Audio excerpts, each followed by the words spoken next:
అదరగొట్టే కారం రంగు రుచి ఆచి కారం పొడి. డ్రైవర్ నిర్లక్ష్యం వల్లే ప్రమాదం జరిగినట్లుగా తెలుస్తోంది. మంటలు చెలరేగిన వెంటనే ప్రయాణికులను అప్రమత్తం చేసి ఉంటే ప్రాణ నష్టం జరిగేది కాదని బాధితులు చెబుతున్నారు. మంటలు రాగానే డ్రైవర్తో పాటు స్పేర్ డ్రైవర్ వాటర్ బబుల్తో మంటలు ఆర్పే ప్రయత్నం చేశారే తప్ప ప్రయాణికులను నిద్ర లేపలేదు. కనీసం మంటలు చెలరేగిన తర్వాతైనా తమను అప్రమత్తం చేసి ఉంటే ఇంతమంది చనిపోయేవారు కాదని చెబుతున్నారు బాధితులు. ఏసీల నుంచి పొగ రావడంతోనే తాము లేచామని, ఆ తర్వాతే అగ్ని ప్రమాదం జరిగిన విషయం తెలిసిందన్నారు. ప్రమాదం తర్వాత డ్రైవర్ ఎటు వెళ్లాడో తెలియదని చెబుతున్నారు బాధితులు.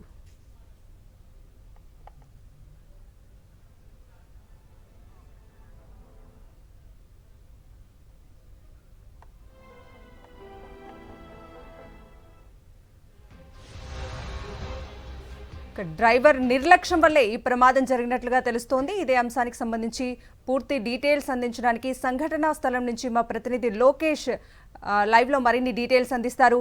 లోకేష్.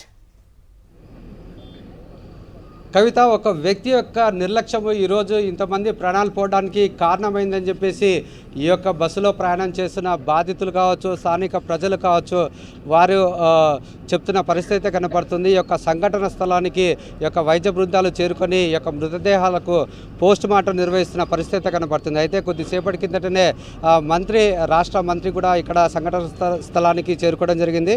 వైఎస్ఆర్సీపీ నాయకులు కూడా ఉన్నారు. అయితే ఈ యొక్క మంత్రి అంటే పూర్తి స్థాయిలో ఏపీకి సంబంధించిన ఎవరు కూడా ఈ యొక్క ప్యాసింజర్స్ ఎవరు లేరన్నట్లుగా చెప్తున్న పరిస్థితి కనపడుతుంది. ఈ నేపథ్యంలో దీనిపై మాట్లాడేందుకు కర్నూలు జిల్లా వైఎస్ఆర్సీపీ అధ్యక్షుడు వారితో మాట్లాడదాం. ఎట్లా చూడొచ్చు అంటారు? ఇది యొక్క డ్రైవర్ నిర్లక్ష్యం వలన ఇంతమంది ప్రాణాలు పోతే పూర్తిగా ప్రభుత్వం యొక్క బాధ్యత కూడా దీంట్లో ఉందంటారా? ఖచ్చితంగా ఉంది. ఎందుకంటే ఒక డ్రైవర్ నిర్లక్ష్యం వలన ఇక్కడ ప్రాణాలు పోవడం అనేది ఒక స్పాట్లో జరిగినటువంటి సంఘటన. అయితే బస్సు ఫిట్నెస్ ఉందా లేదా, బస్సులో డబుల్ డ్రైవర్ ఉండాడా లేదా అని చూసుకోవాల్సినటువంటి బాధ్యత ఉంది. ఈ ప్రైవేట్ యాజమాన్యాలన్నీ కూడా ఇద్దరు డ్రైవర్లను పెడితే వాళ్ళకి ఇద్దరికి జీతాలు ఇవ్వాల్సి వస్తుందని సింగిల్ డ్రైవర్తోనే త్రూఅవుట్ నైట్ అంతా కూడా వాళ్ళతో డ్రైవింగ్ చేపించి ప్రజల ప్రాణాలతో వాళ్ళు చెలగాటం ఆడుతూ ఉన్నారు. అదే వాడు బస్సు డ్రైవర్ నిద్రపోకుండా ఉండింటే యాక్సిడెంట్ జరుగుతానే వాడు బ్రేక్ వేసి ఉంటే ఈ ఫైర్ యాక్సిడెంట్ జరిగేది కాదు. కేవలం మోటార్ సైకిల్ ఉండేటువంటి వ్యక్తి మాత్రమే చనిపోయేటోడు. ఆ మోటార్ సైకిల్ అట్లా రాసుకుంటూ రావడంతో పెట్రోల్ లీక్ అయ్యి బస్సు అంటుకుంది. స్పాట్లో బ్రేక్ వేస్తే జరగదు. కాబట్టి దీంట్లో యాజమాన్యం తప్పు, బస్సు డ్రైవర్ తప్పు ఖచ్చితంగా ఉంది. ఎందుకంటే ఆ బస్సు మీద 19 చలానాలు ఉన్నాయంటున్నారు. 19 చలానాలు ఉండే బస్సు ఫిట్నెస్ ఎట్లుంటుంది, ఆ యాజమాన్యం యొక్క నిర్లక్ష్యం ఎంత ఉంది అనేది ఆ 19 చలానాలే చెప్తున్నాయి. అటువంటి బస్సును రోడ్ల మీద ఎట్లా అలో చేస్తారు ట్రాన్స్పోర్ట్ వాళ్ళు కూడా. ఇందాక మంత్రి గారు చెప్తున్నారు బస్సు అంతా ఫిట్నెస్ బాగుంది, బస్సు పర్ఫెక్ట్గా ఉందని మంత్రి గారు స్టేట్మెంట్ ఇచ్చాను. ఇప్పుడే నాకు మిత్రులు చెప్పినారు, విలేకరులు. అసలు ఫిట్నెస్ అనేది మంత్రి గారు ఎప్పుడు ఆయన బస్సు కింద దూరి నట్లు బోల్ట్లు చెక్ చేసి చెప్పినాడా? అసలు స్పాట్లో యాక్సిడెంట్ జరిగి 2-3 అవర్స్ అయింది. ఈ లోపలనే ఆయన దానికి క్లీన్ సర్టిఫికెట్ బస్సుకి ఇవ్వడం అనేది అంటే ఆ బస్సు ఓనరు వీళ్ళకి స్నేహితుడా, బంధువా, లేకుంటే వీళ్ళ పార్టీకి సంబంధించిన వాళ్ళ అంత అర్జెంటుగా మినిస్టర్ గారు క్లీన్ చిట్ ఇవ్వడం, దానికి కావాల్సినటువంటి అధికారులు రావాలి. ఫిట్నెస్ చెక్ చేయకుండానే మంత్రి గారు సర్టిఫికేట్ ఇచ్చేస్తున్నారు, స్పాట్లు ఇస్తున్నారు. ఇంతకంటే దుర్మార్గం లేదు. మళ్ళీ ఇంకొకరి మాట కూడా అన్నారని చెప్పి అంటే చనిపోయిన వాళ్ళు అంటే ఇదంతా మా రాష్ట్ర బస్సు మా రాష్ట్రానికి కాకుండా చనిపోయిన వాళ్ళు మా వాళ్ళు కాకుండా మానవతా దృక్పథంతో చేస్తానంటే వాళ్ళని పాకిస్తాన్ నుంచి వచ్చినారా? ఇండియా పౌరులు కదా, బాధ్యత లేదా? ఎక్కడోళ్ళు ఉండారు దాంట్లో. ఈస్ట్ గోదావరి ఉండారు, నెల్లూరు నుంచి వచ్చిన వాళ్ళు ఒకటే కుటుంబంలో 4 ఉండారు, హైదరాబాద్ వాళ్ళు ఉండారు. వీళ్ళందరూ ఏదో ఇతర దేశాల నుంచో ఇతర గ్రహాల నుంచి వచ్చినట్టు మాట్లాడతారు. అంటే రోడ్డు ప్రమాదాలు జరగకుండా పూర్తి స్థాయిలో ప్రభుత్వం బాధ్యత వహించి పూర్తిగా ఈ యొక్క ప్రమాణికాలు పాటించాల్సింది, మరి పాటించలేదంటారా? ఖచ్చితంగా పాటించడం లేదు. ఈరోజు చూస్తున్నాం నేషనల్ హైవేస్ కానీ స్టేట్ హైవేస్ కానీ ఎంత ప్రమాదకరంగా తయారైనా అంటే ఎక్కడ పడితే అక్కడ గుంతలు తీస్తున్నారు, రిపేర్లు అంటున్నారు. కనీసం అక్కడ బోర్డులు పెట్టి తగిన చర్యలు తీసుకోవడం లేదు. ఏదైనా బ్రిడ్జి కట్టాలంటే 2-3 సంవత్సరాలు కడుతున్నారు. ఎన్ని యాక్సిడెంట్లు జరుగుతున్నాయి, కనీసం అక్కడ ప్రికాషన్స్ పెట్టడం లేదు. రెండోది, ఈ క్రాసింగ్స్ దగ్గర అక్కడ లైట్లు కానీ లేదంటే స్పీడ్ బ్రేకర్లు కానీ అక్కడ ముందస్తు సిగ్నల్స్ కానీ పెట్టడం లేదు. ఇవన్నిటి కూడా మోటార్ సైకిల్ మీద వచ్చే వాళ్ళని చూసుకోకుండా కొట్టేది వస్తుంది. ఈరోజు చాలా వరకు మేము చూస్తూ ఉన్నాం, హైవే నుంచి ఆ పక్క నుంచి ఈ పక్కకు దాటుతూ ఉన్నారు. మధ్యలో వాడు ఆ చెట్ల మధ్య నుంచి వస్తే ఎవరికి కనిపిస్తుంది? దానిలోనే అంత హైట్ లేపితే వాడు రాకుండా అంటాడు, మోటార్ సైకిల్ రాకుండా పెట్టాలి. ఇవన్నీ ఎక్కడ ప్రికాషన్స్ లేవు. ప్రభుత్వం అయితే చాలా నిర్లక్ష్యంగా ఈ చావులకన్నిటికీ బాధ్యత వహిస్తుంది. కాబట్టి ఈరోజు జరిగినటువంటి ఘోర ప్రమాదానికి యాజమాన్యం, డ్రైవర్తో పాటు ప్రభుత్వం కూడా బాధ్యత వహించాలి. ఇక ముందు ఇటువంటిది జరగకుండా ఖచ్చితంగా తీసుకోవాలి. ఇప్పుడు ట్రాన్స్పోర్ట్ మినిస్టర్ గారు వచ్చి క్లీన్ సర్టిఫికెట్ ఇట్లాంటి ఇవ్వడం మంచి పద్ధతి కాదు. ఆ ఓనర్ను, డ్రైవర్ని వెనకేసుకొని రావడం కూడా మంచి పద్ధతి కాదు. కాబట్టి చనిపోయినటువంటి వారి కుటుంబానికి అంతా మినిమం 25 లక్షల నుంచి ₹1 కోటి నష్టపరిహారం ఇవ్వాలి. వైద్య పరీక్షలు అందించాలి.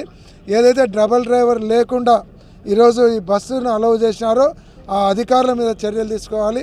ఈ బస్సులన్నీ ఎక్కడి నుంచి బయలుదేరుతున్నాయో అక్కడ డబల్ డ్రైవర్ ఉండాలా లేదా, బస్సును చెక్ చేసి ఫిట్నెస్ సర్టిఫికెట్ ఉందా లేదా చేయకుంటే, సంబంధిత అధికారుల మీద చర్యలు తీసుకోకుంటే రేపు ఏదైనా ప్రమాదంలో చనిపోతే పూర్తిగా ట్రాన్స్పోర్ట్ మినిస్టర్, ముఖ్యమంత్రి బాధ్యత వహించాలి. ఇది మనం చూసుకున్నట్లయితే కవిత, పూర్తి స్థాయిలో యొక్క సంఘటన స్థలంలో ఉన్నాము. మరి ఆ యొక్క ప్రమాదంలో మృతి చెందిన వారి యొక్క మృతదేహాలకు పోస్ట్మార్టం నిర్వహిస్తున్న పరిస్థితి కనపడుతుంది. ఏదైతే ఈ యొక్క డ్రైవర్ నిర్లక్ష్యంతో పాటు ప్రభుత్వం కూడా పూర్తిగా బాధ్యత వహించాలి. ఎవరైతే మృతులు ఉన్నారో వారి యొక్క కుటుంబ సభ్యులకు ఎక్స్గ్రేషియా ప్రకటించాలంటూ వైఎస్ఆర్ కాంగ్రెస్ పార్టీ డిమాండ్ చేస్తున్న పరిస్థితి. కవిత, ఎవరినైతే అంటే మృతులను బయటకు తీశారో వాటన్నిటికీ కూడా అంటే DNA టెస్ట్ కంప్లీట్ చేసి బంధువులకు అప్పగించడానికి ఇంకెంత సమయం పట్టే అవకాశం కనిపిస్తోంది?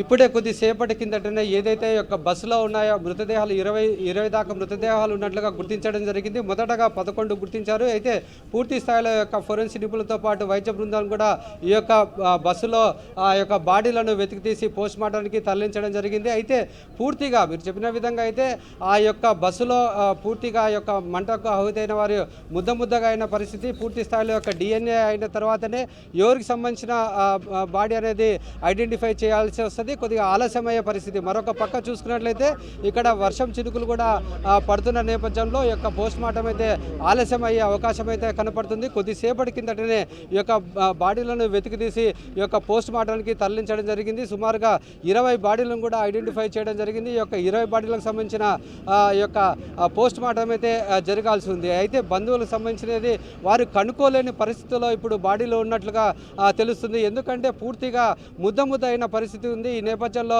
వాటిని ఐడెంటిఫై చేయడం చాలా కష్టసాధ్యమైనది. యొక్క DNA టెస్ట్ చేసిన తర్వాతనే అది ఎవరికి సంబంధించిన వాళ్ళనేది అది పూర్తిగా తెలిసే పరిస్థితి ఉంది. అయితే పోస్ట్ మార్టం మాత్రం చాలా ఆలస్యంగా జరిగే అవకాశం అయితే కనపడుతుంది. కవిత, డ్రైవర్ నిర్లక్ష్యం కారణంగానే ఈ ప్రమాదం జరిగినట్లు స్పష్టంగా తెలుస్తున్న నేపథ్యంలో ప్రమాదం జరిగిన వెంటనే డ్రైవర్ పారిపోయాడు. సో పారిపోయినటువంటి డ్రైవర్ని పట్టుకోవడానికి పోలీసులు ఎలాంటి ప్రయత్నాలు చేస్తున్నారు? పూర్తిగా అంటే ఇప్పటిదాకా డ్రైవర్ తమ ఆధీనంలో లేదంటూ ఆ యొక్క జిల్లా పోలీస్ అధికారులు చెప్తున్న పరిస్థితి. మొదట ఏదైతే ఇది యొక్క 3 గంటల ప్రాంతంలో ఈ యొక్క చెట్లమల్లాపురం క్రాస్ వద్ద జాతీయ రహదారిపై ఈ యొక్క రోడ్డు ప్రమాదం జరిగింది. మొదట ద్విచక్ర వాహనం మీద ఉన్న వ్యక్తిని ఢీకొన్న తర్వాత ఆ యొక్క వ్యక్తి అక్కడికక్కడే మృతి చెందారు. అయితే ఆ సమయంలో బస్సుని ఆపి ఉంటే ఈ యొక్క ప్రమాదం అయితే జరిగేది ఉండేది కాదు. అయితే ఆ యొక్క తొందరలో ఈ యొక్క ప్రమాదం నుండి ఏ విధంగానే తప్పించాలనే ఒక ఉద్దేశంతోనే బస్ డ్రైవర్ అదే దానిని ముందుకు కొనసాగిస్తూ ఆ యొక్క ద్విచక్ర వాహనం అయితే బస్సు ముందు భాగంలో ఇరుక్కపోయింది. ఆ తరుణంలోనే వాటిని ఆపకుండా దాన్ని ముందుకు తీసుకురావడంతో ఒక్కసారిగా ఆ యొక్క మంటలు చెలరేగిన పరిస్థితి. ఈ యొక్క సమయం ఉంటుంది. మంటలు చెలరేగడానికి ఈ యొక్క ప్రమాదం జరిగిన వెంటనే పొగలు వస్తాయి. ఆ పొగలను వచ్చిన వెంటనే ఐడెంటిఫై చేసి బస్సు డ్రైవర్ అలర్ట్ అయ్యి బస్సులో ఉన్న చాలామంది ప్రయాణికులు ఉన్నారు, 40 మంది దాకా ప్రయాణికులు ఉన్నారు కాబట్టి వారిని అలర్ట్ చేసి వాళ్ళని దింపిండి ఈ యొక్క అద్దాలు పలగొట్టి వారి యొక్క ప్రయాణికులను అలర్ట్ చేసి వాళ్ళని కిందికి దింపింటే ఇంత పెద్ద ప్రమాదం జరిగేది కాదు. మొదట తప్పు ఏంటంటే యొక్క డ్రైవర్ యొక్క నిర్లక్ష్యం ఎక్కడ ఉంది అంటే మొదట యాక్సిడెంట్ చేసిన తర్వాత వెంటనే బస్సును ఆపింటే కూడా ఈ యొక్క ప్రమాదం జరిగేది కాదు. అయితే బస్సును ముందుకు కొనసాగిస్తూ 200 మీటర్ల దాకా వచ్చిన తర్వాత పొగలు రావడం గుర్తించి ఆ బస్సును ఆపివేయడం జరిగింది. ఆ తర్వాత వారిని తేరుకొని ఆ యొక్క లోపల ఉన్న బస్సులో ఉన్న ప్రయాణికులను మేలుకొలిపి వారిని బయటికి పంపించింటే పూర్తి స్థాయిలో యొక్క ప్రాణాలు కోల్పోయే పరిస్థితి కాదు. అయితే కొంతమంది మాత్రమే వాటిని పసిగట్టగలిగారు. అది పూర్తిగా స్లీపర్ కోచ్ కావడం చేత పైన కింద బెర్తులు ఉండడం చేత దిగడానికి చిన్నపిల్లలు మహిళలు ఉన్నారు కాబట్టి పూర్తి స్థాయిలో దిగలేకపోయారు. కొంతమంది మాత్రమే ఆ యొక్క బస్సు ప్రమాదంలో బయటపడిన పరిస్థితి అయితే కనబడుతుంది. వారు కర్నూలు ప్రభుత్వ ఆసుపత్రిలో చికిత్స పొందుతున్నారు. అయితే ఒక్కసారిగా ఈ యొక్క మంటలు చాలా వేగంగా వ్యాపించడంతో బస్సు పూర్తిగా దగ్ధమైన పరిస్థితి కనబడుతుంది. ఈ యొక్క బస్సు ప్రమాదంలో 20 మంది దాకా అక్కడికక్కడే ఆ యొక్క మంటల్లో చిక్కుకొని ఆహుతైన పరిస్థితి. ఆ యొక్క బాడీలను చూస్తే అసలుకి చూడడానికి చాలా భయానకంగా ఉన్న పరిస్థితి అయితే కనబడుతుంది. ఎక్కడ ఏ బాడీని ముట్టుకున్నా ఆ యొక్క అవయవాలు కింద ఊడిపడిపోతున్న పరిస్థితి కనబడుతుంది. ఈ నేపథ్యంలో వాటిని ఐడెంటిఫై చేసి ఆ యొక్క బాడీలను వాళ్ళ బంధువులకు అప్పచెప్పాలంటే చాలా సమయం పట్టే అవకాశం ఉంది. ఏదైతే మృతదేహాలను ఇప్పుడే కొద్దిసేపటి కిందటనే వాటిని పోస్ట్ మార్టంకి తరలిస్తున్నారో ఈ యొక్క పరిసర ప్రాంతంలోనే ఈ యొక్క పోస్ట్ మార్టంని ఏర్పాటు చేసి పూర్తి స్థాయిలో పోస్ట్ మార్టం చేసే పరిస్థితి కనబడుతుంది.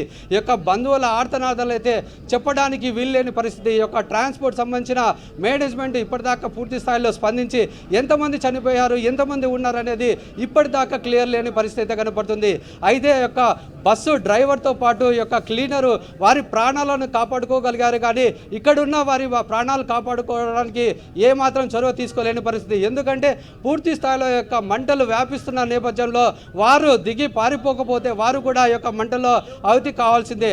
అటువంటి తరుణంలో ఈ యొక్క ఫోన్ని కూడా వాళ్ళు స్విచ్ ఆఫ్ చేసి ఎక్కడున్నారనేది తెలియని పరిస్థితి. అయితే జిల్లా పోలీసు అధికారులు మాత్రము ఇక్కడ ఈ యొక్క బస్సు క్లీనర్ మాత్రమే తమ ఆధీనంలో ఉన్నారని చెప్పి చెబుతున్న పరిస్థితి. ఇక ఆ ట్రాన్స్పోర్ట్ సంబంధించిన మేనేజ్మెంట్తో కూడా మాట్లాడుతున్న పరిస్థితి కనపడుతుంది. వారైతే ఇప్పటిదాకా పూర్తి స్థాయిలో యొక్క సమాచారం ఇవ్వలేని పరిస్థితి. మొత్తం మీద చూసుకున్నట్లయితే ఒక వ్యక్తి కారణానికి ఒక నిర్లక్ష్యం కారణం చేత ఈరోజు 20 మంది దాకా ప్రాణాలు కోల్పోయారు. ఒక రోడ్డు ప్రమాదంలో ఒక వ్యక్తి చనిపోగా మిగతా 20 మంది కూడా ఈ యొక్క బస్సు ప్రమాదంలోనే చనిపోయిన పరిస్థితి కనబడుతుంది. ఇక్కడ చూసుకున్నట్లయితే పెద్ద ఎత్తున వారికి సంబంధించిన బంధువులు కావచ్చు ప్రతి ఒక్కరు ఇక్కడికి వచ్చిన పరిస్థితి అయితే ఇక్కడికి వచ్చిన ఎవరైతే మృతి చెందారో వారి యొక్క బంధువులు కూడా చాలా ఆందోళన చెందుతున్న పరిస్థితి. ఎందుకంటే వాటి యొక్క బాడీలను కనుక్కోవడానికి చాలా కష్టసాధ్యమైన పరిస్థితి. ఎందుకంటే పూర్తి స్థాయిలో ఈ యొక్క మంటల్లో కాలిపోయారు. బూడిదైన పరిస్థితి, యొక్క రక్త ముద్దలు తప్ప పూర్తి ఎటువంటి ఐడెంటిఫికేషన్స్ లేకపోవడం అనేది, పూర్తిగా మంటల్లో కాలిపోవడం అనేది వాటిని గుర్తించడానికి ఇబ్బంది పడుతున్న పరిస్థితి కనబడుతుంది.